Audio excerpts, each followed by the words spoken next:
again, everyone.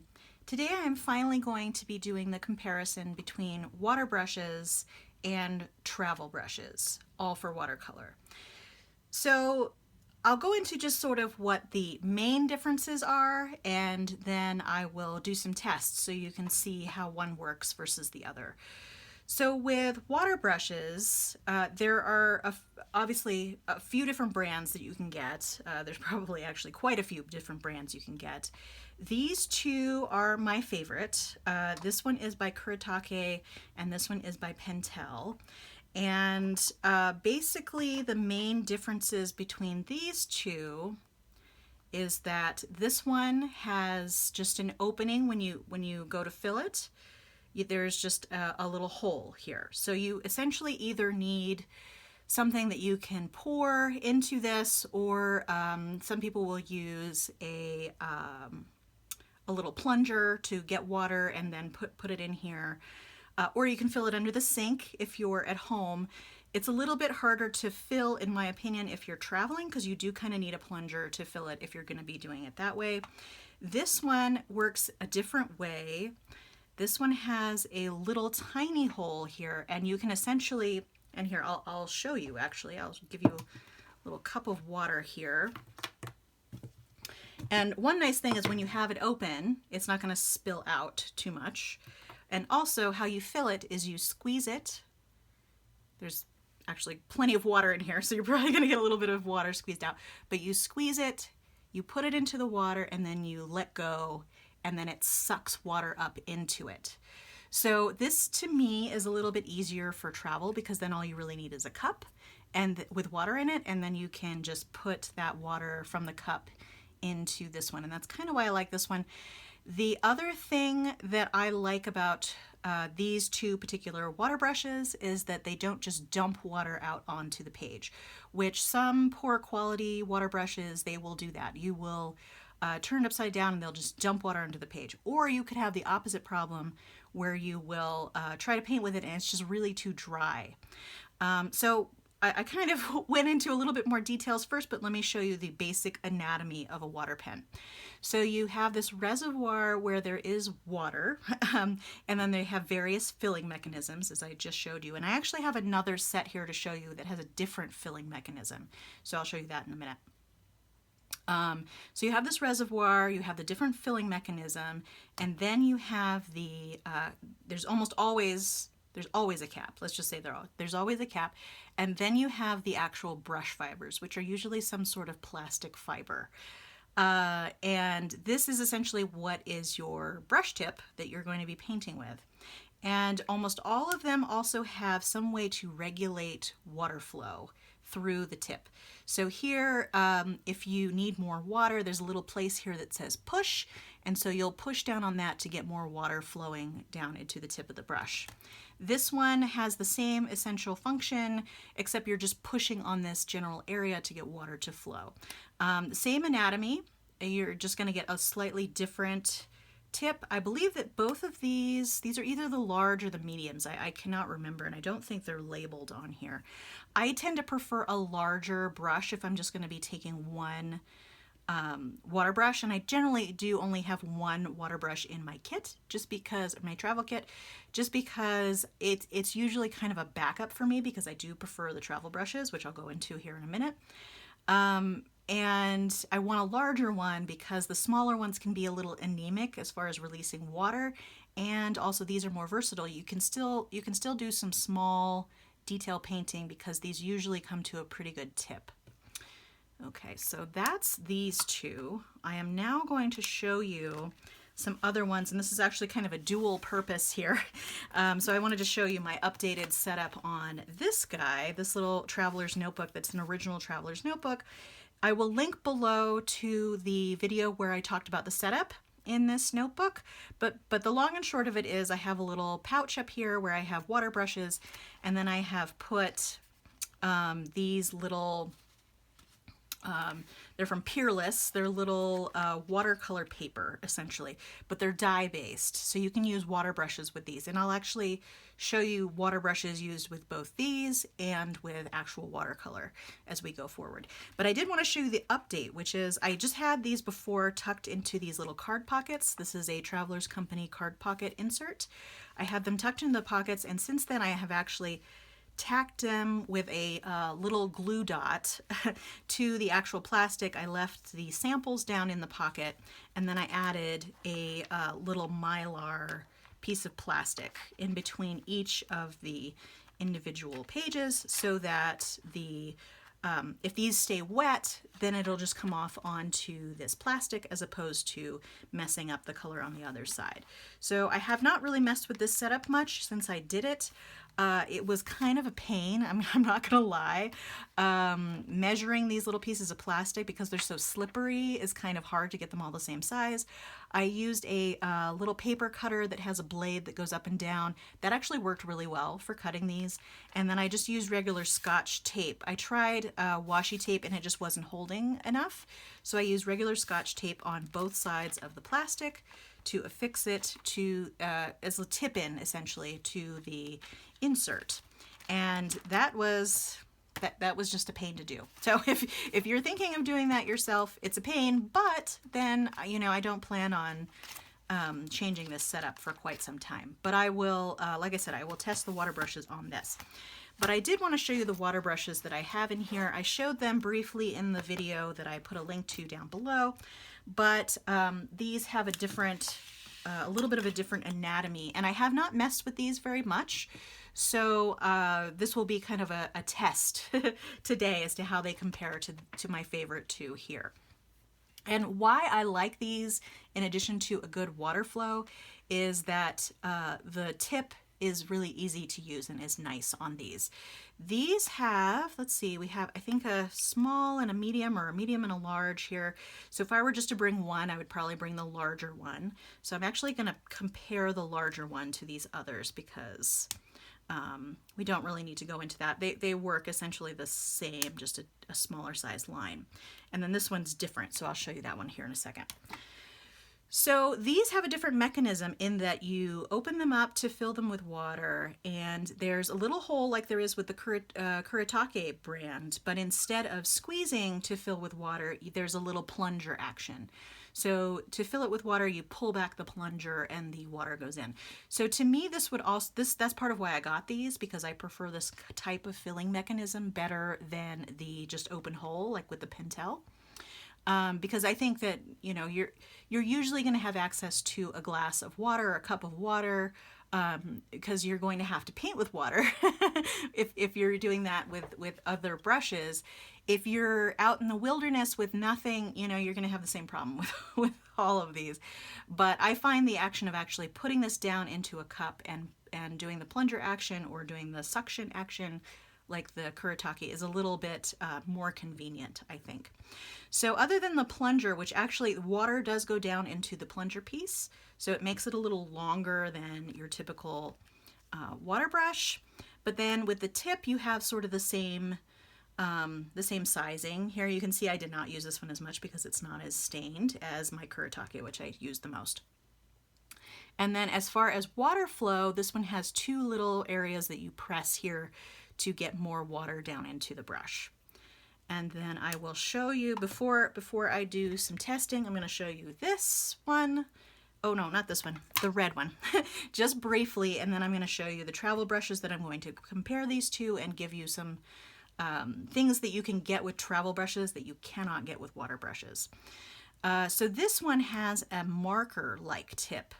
So the water flows through just like it does with the water brush, but you have a hard tip on this one. I've used this one actually a little bit more than the other two just to try it out. It's really great at blending edges out so that you don't have a hard line for watercolor. It's actually pretty versatile, and I haven't even found the full uses of it yet. But I'm not going to be testing this one today because this one's kind of a one-off special thing. So I am going to test the ones that are similar to each other. So I'm going to put those back in that TN, put the TN off to the side. So now the travel brushes that I am comparing. So just size-wise, it's a little bit more portable because once they are closed up, they are smaller than the water brushes, although the water brushes aren't that large. You can get fairly long water brushes, but none of these are super long. The longest one is, oh, and this is by Caran d'Ache, by the way, that whole set. The Caran d'Ache ones are a little longer, but that's only because of the plunger, and then the more water you use, your plunger can get shorter, so you'd have a little bit more versatility there. That's also part of the reason why I like these two brushes in particular, is because they're fairly small and compact. So what I have here is I have a Rosemary & Co. This is sort of a student grade quill brush, which is, I'm just going to try and wet this here. I've already wet it before and used it, but it seems to have hardened again. So let me wet that a little bit so we can be prepared for our test. Okay, so this, all of the brushes that I'm testing are round brushes because that's really going to be the best direct comparison here because these have round brush tips essentially. So this one is a sable mix, and the sable in it is not super duper high quality. So it's like a step down. That's why it's a student grade. So this is a mixed animal hair and synthetic brush. And then I have a completely synthetic brush. This is a Miller's Pseudo Sable number 8. And this one can come to a fairly good tip when it's wet as well. So there's that one. And then this one is an Escoda Reserva, which is Kolinsky Sable, which is sort of the higher quality of the three. And this is in a size 6. So I tried to pick things that would be roughly the same, but you're going to have, let's see, it's in order of size, and they're obviously different shapes. So this one's probably going to be the smallest, medium, and the largest, but they're roughly the same size, even though they have different number demarcations. So one of the advantages to travel brushes, just regular brushes, is that you can essentially have a full-size regular paintbrush at your disposal when you're traveling, because they can be half the size when you're traveling around. You have a broader variety of brush types that you can get. The water brushes do come in square tip, or as they call them, brights or something like that, square tipped brushes basically. But I have not seen a lot of variety other than that. You can get a lot of specialty brushes in these. But again, these are probably what most people are typically using. I actually mostly use a dagger brush, which is sort of a cross between a round brush and a square-tipped brush, and that gives me a lot of versatility, and I certainly have not seen a brush tip like that in water brushes, so that's one difference. You're going to have water available for these. These, if you fill them up before you go out on location, you're going to have water inside the brush. The only problem is if you run out of water, you're still going to need water to fill it up. I find that the quality of line and the quality of painting that I get with the regular travel brushes is leaps and bounds above these. I think these are better for quick sketching and maybe little studies to get something really quickly down in your book, in your sketchbook, or if you're in a museum or something like that where you can't really get a thing of water out, you know, that probably would be frowned upon, and you do want to do a little watercolor sketching, this might be the right choice for that. But this is always my backup. This is not my primary choice, the water brushes. Okay, so what I'm going to do is I'm going to show you, I'm going to do watercolor first and then the little pigment sheets, because the pigment sheets are super pigmented and they tend to stain the brushes, and I kind of want to go to that second so that I can clean out the brushes after that and make sure they're clean. So I'm using a Pentalic sketchbook. So this, I really like the Pentalic brand. It's not 100% cotton, but the paper is actually really good quality. And of the non-cotton paper sketchbooks, this is one of my favorites. This one and the Hahnemühle brand sketchbooks, which tend to be a little bit more expensive because they're German and they're not always easy to find. Those are the two sketchbooks that I prefer as far as non-cotton sketchbooks. Okay, so this is a pre-made palette. This is what I'm calling my rainbow palette. If you'll notice, I do this a lot. I apologize. It's just something I do, and it's, yeah. So anyway, this is my rainbow palette. And I picked this one. I'll actually put a link down below to the video where I talk about this palette and swatch it all out. I picked this one because it has a lot of saturated colors and you'll be able to see it fairly well, I hope. So I'm going to put the little color sheet up above. I'm not going to be mixing. I'm just going to be taking directly from the colors. And so I'm going to start with the travel brushes first. So this is my tried and true Kuretake. Oh, and you see, so like it was kind of automatic for me to head for the water right off the bat with this brush because I'm always painting with regular brushes. You don't need to do that. However, if you do have a cup of water handy while you are using this, you can brush it off. Or wash it off in a cup of water, as opposed to how I'll show you to clean it if you don't have any water, and it's kind of water consumptive. So if you don't have a lot of water in your water brush, it's going to be a little difficult. So what I'm going to do, and I'm pretty sure that this is clean, even though it looks dirty. That's just because the tip is stained, and they will stain because of the type of material that's used. So I'm actually going to pick one color that I'm going to do for all of them. I am going to pick a Holbein, let's go with a Holbein Prussian Blue. Okay, so that's up here. I'm going to use this one for everything. So, you know, you're just picking up paint like you normally would. Then you are doing that. See, you've got a pretty good water flow with this one without even pressing on the little push here mark. That's another thing that makes this brush to me really useful, because you've got a constant, really good water flow. You'll see that you do end up with some lines here, and that's just really because of the nature of the brush. You could work to smooth them out a little bit better, but it doesn't always get very smooth. You're going to have more sketchy like lines with the water brush. So now I've actually I probably use most of the pigment that is in my brush, but what you would do if you wanted to clean out a messy brush is you would push here to get a little bit of water to come up to the tip, and then you'll just, I'm going to do that. So you'll push a little bit, and then you would just wipe it off on this paper towel until you don't see any pigment anymore. So I didn't have a lot of pigment left, so there wasn't much to wipe off, and you can probably barely even see it.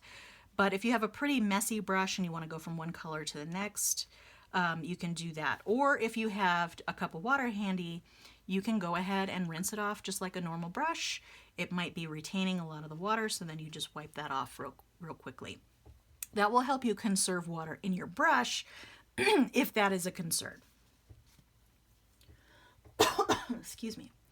Okay, so let's go to the Pentel brush now. So again, it seems wet already. I want to make sure that it is wet when I start to use it. Otherwise, I would want to put some water down into the brush. So let's go with that same color. So this has a wetter flow without even touching the little filler mechanism. And this is a nice flow. You're seeing you're getting more of a blended color here. And that could also be because of this brush tip is a little bit bigger than the Kuretake. So of the two, this one's giving you the better flow of the brush, but you're still getting a little bit of sketchy lines and marks here. So once again, I don't have a lot of pigment on the brush, but I will wash it off like that. One other thing that you can do with a water brush is, because you can get water to go down into the tip, you can push on it, get a little water to come out at the end, and then you can put a dot of water on each of your colors. So that is also a way that you could pre-moisten your watercolors if that's a concern. If you're using watercolors that maybe need more pre-wetting or something like that, that's a handy use for this. If you don't want to carry a spray bottle, you could have sort of a dual use item here with the water brush. Okay, and now I'm going to go on to the Caran d'Ache. Okay, and that one is also still wet. And you'll see there are some differences in the shapes of these brushes. So, and that's probably also part of the reason why you're getting the differences here. So with this one's more tapered, and you don't have a really big belly. This one has a bigger belly. So by belly, I mean this area here is a little bit bigger and can hold more water. And this one is also fairly tapered. So it's more like this first Kuretake one. Okay, but let's see how it goes. So both of these were made without pushing to get extra water to flow. So I'm going to do the same thing with this one. So this is, yeah, so if I'm not pushing, I'm just going with the natural flow of water. I'm getting a kind of a streaky look again. So now what I'm going to do, and there's actually quite a bit of pigment left here. So what I'm going to do is I'm just going to push these areas here to get water to go down into the brush and then wipe it off. And it probably will stain, but if you're not seeing any more color on your paper towel, you're probably good even if your brush still looks stained. So now what I'm going to do, and I'm going to go in reverse order, is I am going to use this while pushing on the water reservoir to get a little bit more water flow while I am painting. And see, it's hard to regulate. So there I kind of got a big ol' excuse me, a big ol' amount of water there. So it takes a little bit of practice to figure out how much water you really need for a particular thing. And because water brushes are not my first choice of painting, I am not super experienced with getting the right amount of water. So here, I'm going to press, and see, this actually gives you, and see, now I've got more water there. So I tend to get a little waterlogged when I do that, but I'm going to rinse that off this way. Okay. And then I'm going to try that also with the Kuretake. Pushing a little bit to get some more water flow. And see, again, I got a little bit extra there, although because I'm a little bit more experienced with this brush, I have a better gauge on how the water is going to flow out of that one. And see here with the Pentalic, because it was always, not Pentalic, the Pentel, is that what it is? Yes, Pentel. So because it already has a pretty wet flow without even pushing on the water reservoir, I've pretty much flooded this area with water. So it takes a little bit of practice to figure out the right amount of water. And now you'll see with the actual brushes, so I'm going to go with the synthetic first, you are going to get a whole different experience. I'm actually going to flip this around. So and sort of the difference of learning with a regular brush is, you know, you have to learn sort of the equation of how much water works best for your particular use. Okay, so that was the all synthetic. I'm going to do the synthetic and natural hair blend next. And because this doesn't hold as much water, I'm going to actually go over it, because this is what I would do when painting. You know, you'd have to add a little bit of water if it's not the right amount of water. And I'm trying to get the same amount of pigment on each of the brushes each time, but it's not an exact science. So, oops. So again, I think I had not pre-wet that brush enough. So with this one, see, it's just not holding a lot of water. So let's see. And again, I'm in a dry environment. So here we have synthetic, and then we have the blend, and then we have the pure animal hair brush. And even though it ran out of water, which was probably mostly due to me not having enough water on the brush, both the blend and the synthetic, to me, have a little bit of a better flow of the color. Whereas the synthetic tends to dump water a little bit sooner. So, and because of that, you're seeing more dilution of the pigment up here in the front. So there's those three. And now I'm going to test the same brushes with the pigment, the little pigment squares here from, God, I'm always forgetting the name. What is the name? I have it back here. Peerless. Okay. And again, I'm going to use the same color. Let's use something blue so that we can have sort of a similar comparison. All right, I'm going to use this Alice blue that's down here at the bottom. I'm going to use my watercolor tin to kind of hold that open. All right, so let's go with the water brushes first. And again, I'm always going for that water. Okay, don't do that. So I'm going to go with the Kuretake first, which is what I did up there. I'm going to do a smaller swatch. So basically with these, you just rub the water brush on there and then, and I'm not pressing on the back. And you're actually getting quite a good flow with this one, and it's probably partially because I have primed it at this point with the right amount of water. And again, I'm just rinsing it out. I tend to go in little circles. It's really hard to damage these brushes, I mean, unless you're really mashing on them. So I tend to be a little rougher than I would with normal brushes. Okay, so let's go with the Pentel.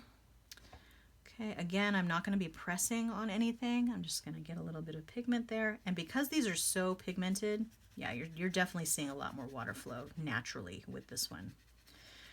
And like I said, because you are, again, it's totally force of habit going to the water cup. Because these are so pigmented, you're going to get a lot more pigment in there. Okay, so let's try it with this one. I'm not going to do the same test as doing the water. I'm only, oh, and I just realized you cannot see the bottom one there. Sorry. So yes, there you can tell it's similar here, but you're getting a lot more pigment flow here because there's so much pigment. And then I'm going to do the Caran d'Ache. I'm not going to do, this one seems to be the driest of the three, just sort of right out of the, without doing anything to it. We're going to get that there a little bit. Okay, so yeah, and I apologize that that was out of the screen there shortly, but now you can see them all. But I'm not going to do the pressing on the thing to get more water to come out with these. That's the only test I'm going to do. So as you can see, there's sort of a different effect with each of the three. This one I think is definitely the driest, and that I think is true of both. This one is definitely, so this one is the Caran d'Ache, just the natural flow without you having to press anything. And the Pentel is the wettest, and I would say Kuretake is somewhere in the middle, and that's kind of where I like to be. I probably wouldn't want it to be as streaky as this with the watercolors, but I could add a little bit more water, and like I said, because I'm a little bit more experienced with that particular brush, I could deal with the flow a little bit better. Okay, so let's go to the other side and do the same test with the regular brushes. So let's go in the same order. This is the synthetic. I'm going to make sure I have a lot of water on here. Okay, but not too much. Okay, so I'm going to do the same thing. And there we go. And so I think we're getting the same kind of effect, although these are more pigmented, so you're going to get a lot more pigment in the beginning. I think that you're still getting more dumping of water at the beginning of the of when you're working. So this is the part synthetic, part natural hair. Okay, get the water off. So basically I'm dipping it in the water, and then I am brushing off a little bit of the extra water on the side of the water cup there, which you may have been able to see me doing, but maybe not. So I thought I would explain. This is the kind of thing I'm doing. Okay, now let's go with the all Kolinsky Sable animal hair brush. So basically rinse and then get the excess off by doing that. Okay. And again, I'm trying to get about the same amount of pigment on each one, but it's not an exact science. Yeah, this is a smaller brush too, and I kind of cheated and went in again. So this is going to be the driest brush of the three, it seems. This one's sort of middle of the road. And this one is, again, you're still getting more even pigment throughout your little swatch here. Same with this one, with the blended synthetic and natural hair. And then you're getting more dumping of water earlier, which means you're not going to get as much pigment the further you go out, which is the same true of here and here. Okay, so I think that's it. I think that's all I wanted to show you today. If you have any additional questions about water brushes versus travel brushes, just let me know and in the comments down below, and I will try to answer that as soon as I can. But hopefully this gave you an idea of the differences and how you can use each one.